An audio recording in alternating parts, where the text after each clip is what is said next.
মিশরের বিপক্ষে নিউনেল স্কালোনি আর্জেন্টিনার একাদশে ৩টা পরিবর্তন এনেছেন।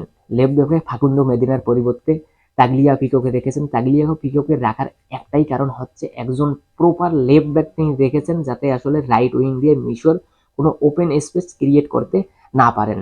আর আলমাদার পরিবর্তে আসলে পারদেসকে রেখেছেন। পারদেস এবং এনজো ফার্নান্দেজ দুইজনে আসলে ডিফেন্সিভ বা হোল্ডিং মিডফিল্ডার হিসেবে খেলবেন, যাতে আসলে মিশর আসলে মিডফিল্ডে খুব বেশি সুবিধা করতে না পারে। আর হুলিয়ান আলভারেজ লাউতারো মার্টিনেজের পরিবর্তে অ্যাটাক লাইনে থাকবেন।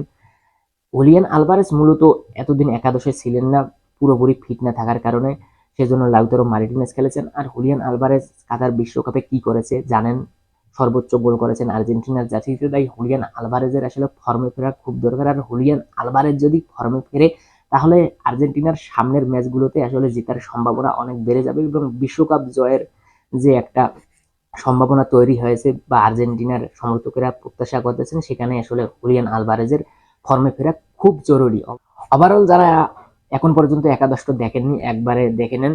এমিলিয়ানো মার্টিনেজ গোলকিপার, সেন্টার ব্যাকে আসলে রোমেরো এবং লিসান্দ্রো মার্টিনেজের জুটি, রাইট ব্যাকে মলিনা, লেফট ব্যাকে তাগলিয়াফিকো, মিডফিল্ডে আসলে এনজো ফার্নান্দেস এবং পারদেস হোল্ডিং মিডফিল্ডার, রাইট দিকে রদ্রিগো ডিপল এবং লেফট দিকে মার্ক এলিস্টার, আর অ্যাটাক লাইনে নিউনেল মেসির সাথে থাকবেন হুলিয়ান আলভারেজ।